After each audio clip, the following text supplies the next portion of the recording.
Welcome back po sa ating channel mga ka-TH. Magandang araw po sa ating lahat. Ang tinutukoy ko pong paghahamon mga ka-TH ay hindi po hamon na mag-aaway or makikipagpagalingan tayo mga ka-TH, kundi kapag pinapanood nyo po ang video na ito at i-apply mo sa inyong sarili or i-apply nyo sa site nyo or gagawin nyo mga ka-TH sa loob ng 5 buwan, matitiyak ko po sa inyo na may magandang mangyayari po sa inyong buhay mga ka-TH bilang isang treasure hunter mga ka-TH. So bago po tayo dumapo doon, ay pag-aaralan muna natin mga ka-TH kung ano yung pagkakaiba ng mga treasure sign or mga counter sign mga ka-TH.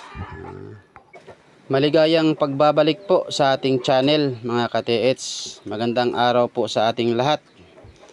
Ang paghahamon ko po dito ay hindi po para makipagpagalingan tayo mga ka-TH or ano paman, kundi hinahamon ko po ang mga treasure hunter na kapag panoorin nyo po ang video na ito mga ka-TH at isinasagawa nyo po sa inyong sarili or sa inyong site, kahit sa loob lang ng 5 buwan mga ka-TH na gagawin nyo ito mga ka-TH, ay matitiyak ko po sa inyo na mayroong magandang mangyayari sa inyong pagti-treasure hunting mga ka-TH.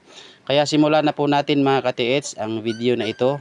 At magsisimula po tayo mga ka-TH sa tinatawag nating bunker deposit mga ka-TH. Alamin natin kung ano ang kaibahan ng bunker deposit at ang mga stash treasure mga ka-TH. Sa bunker deposit mga ka-TH, ang nagbaon po niyan mga ka-TH ay bata-batalyon po na mga soldiers ng Hapon mga ka-TH. Meron ding mga Pilipino na kasama dyan, yung tinatawag na POW. Yan po ang kasamang nagbaon dyan mga ka-TH. At lahat ng yan mga ka-TH, kapag bunker ang binabaon, sakto po ang plano niyan mga ka-TH. Magandang plano po na ginawa ng leader nila dyan mga ka-TH. At mauutak yung mga yan. Kaya sa isang bunker sign or bunker area mga ka-TH, bunker site, ang mga sign po dyan ay napakaramit, napakagulo mga ka-TH, na kung nandyan ka na sa bunker area, malilito ka na po kung anong gagawin mo dahil sa sobrang dami po ng sign mga ka-TH. Kaya magbibigay tayo ng halimbawa mga ka-TH sa isang bunker deposit na ito, halimbawa lang naman po ang mga sign dito mga ka-TH. Halimbawa mga ka-TH, ito yung sign dito na face marker at ang coordinate sign niya po ay bilog. At itong C na bato na nagbibigay siya ng sign na ito V mga ka-TH or letter C mga ka-TH. Ang mga bunker sign, hindi lang yan ganyan ang sign po dyan mga ka-TH. Marami at napakarami pa mga ka-TH na yung treasure hunter, lilituhin ka kung saan ka pupunta at saan ka maghuhukay mga ka-TH. Kagaya na lamang nito mga ka-TH, mata. Hindi lahat ng mata dyan po nakaturo sa harap. Lalo na kapag bilog yung isa at isa maliit. Ang ano po dyan mga ka-TH, nagtuturo ng treasure itong malaki. Pwedeng dito niya tinuturo.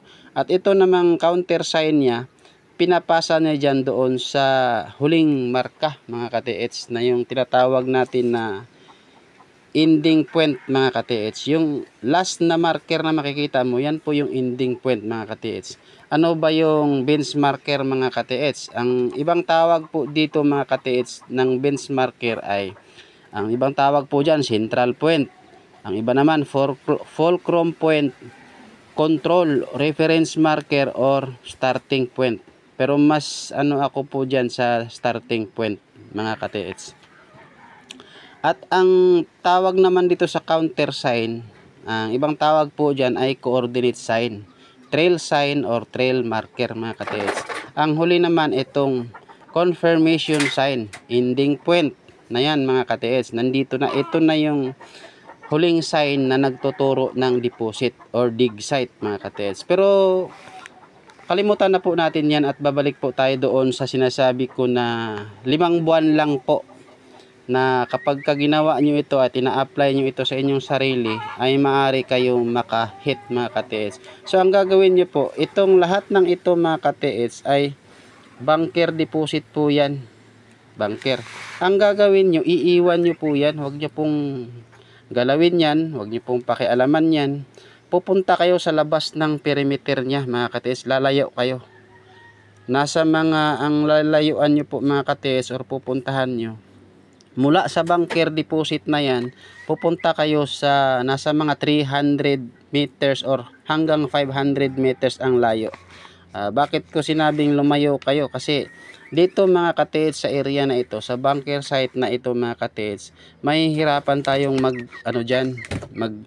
mag-locate, mahihirapan tayong maghukay kasi napakaraming sign dyan dito sa area na ito at napakaraming nagtuturo, ang daming pointer mga ka-TH, saka malalim po ang deposit dito mga ka-TH, lalo na yung bunker deposit, malalim. Kaya ang hahanapin mo yung nandito sa malayo, 300 to 500 meters mga ka-TH, kasi ang nagbaon po dito sa malayo mga ka-TH ay mga ex-Kalawag soldier mga ka-TH. Yun ba yung tumakas, halimbawa dito nagbabaon yung mga isang batalyon mga ka-TH, lahat ng Hapon dyan ay mga magnanakaw po yan mga ka-TH, kasi nga po ang sadya nila dito sa atin, sa ating bansa or sa ibang bansa na kanilang dinaanan mga ka-TH ay walang iba kundi sakupin at magnakaw sila ng mga kayamanan mga ka-TH. Kaya ang dami pong mga ginto at mga anumang material na naibaon dito sa atin mga ka-TH. Kaya lahat lang yan na nandyan ay puro yan magnanakaw. Kaya bago pa man yan nagbaon dyan yung mga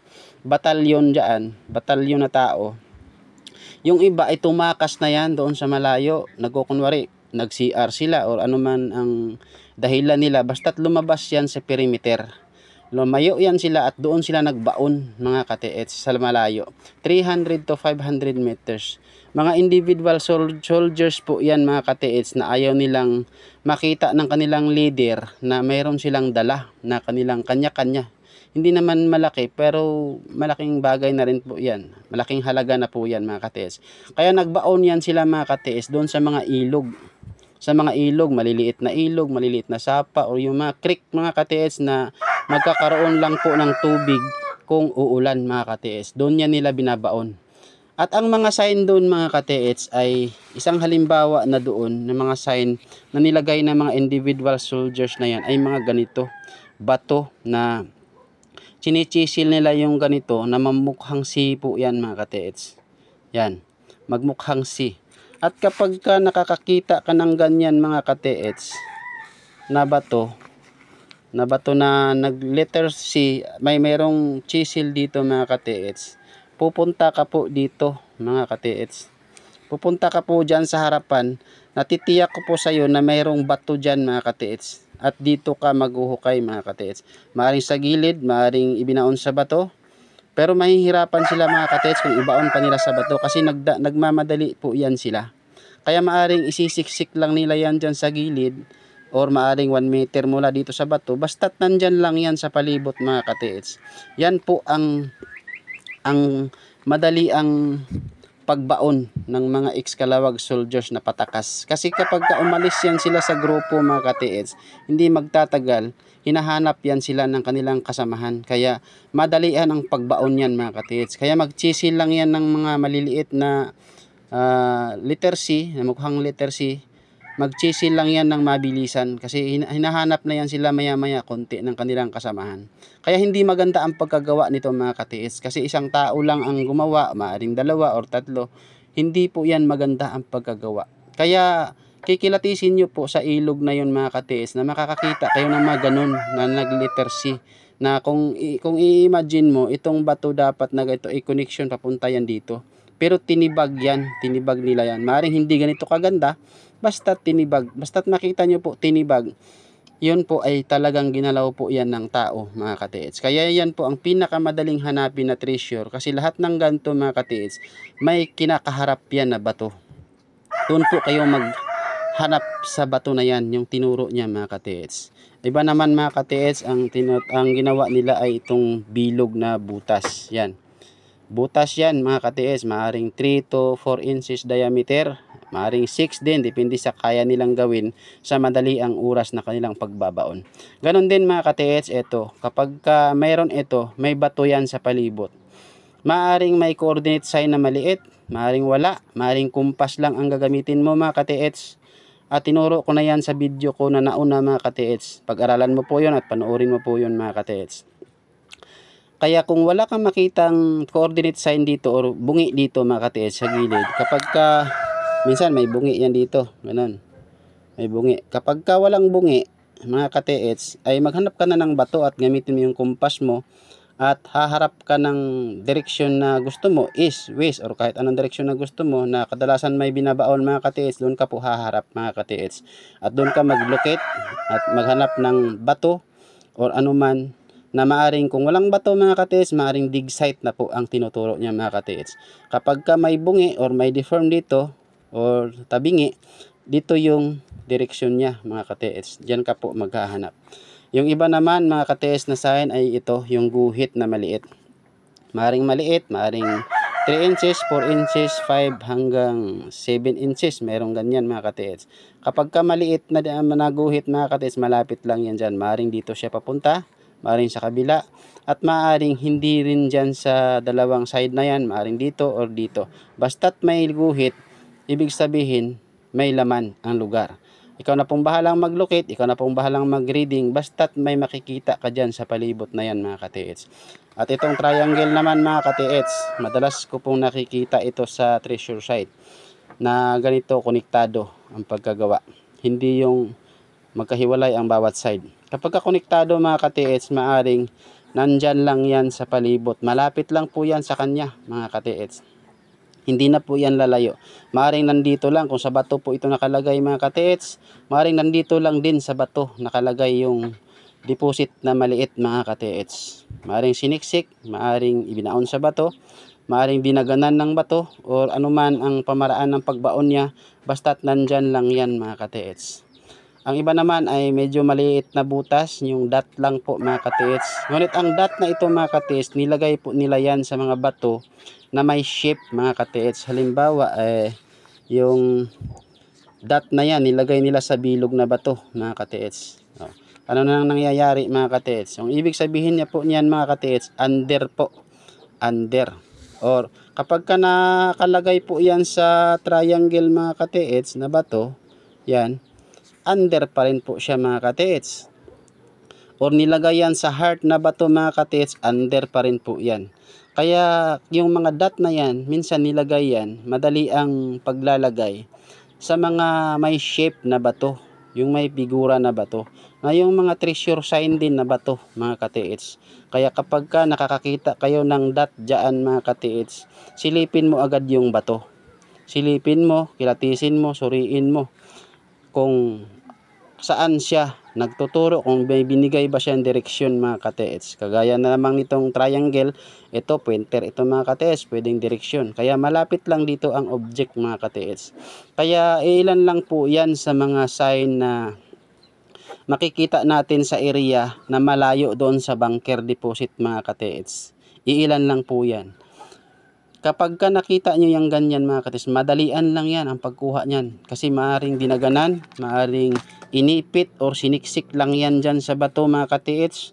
At maaring ibinaon lang yan dyan mismo sa bato mga katiits. Kaya po, good luck po sa ating lahat mga katiits. Kung sundan nyo lang ang tinuro ko na ito mga katiits, at pupunta kayo doon sa site na malayo sa bunker site mga katiits, at ang hahanapin mo doon ay yung mga ganito, yung mga ibinaon ng mga iisang sundalo lang mga katiits, ay sigurado po at tiyak ko po na makakakuha po kayo niyan mga katiits. Kaya maraming salamat po mga katiits. Huwag niyo pong kalimutan na i-share at mag-subscribe po sa ating channel mga katiits para patuloy pa po tayong maggawa pa ng video na kagaya nito na makakatulong sa ating kapwa treasure hunter para sa kanilang pagti-treasure hunting mga katiits. Maraming salamat po. Happy watching sa ating lahat.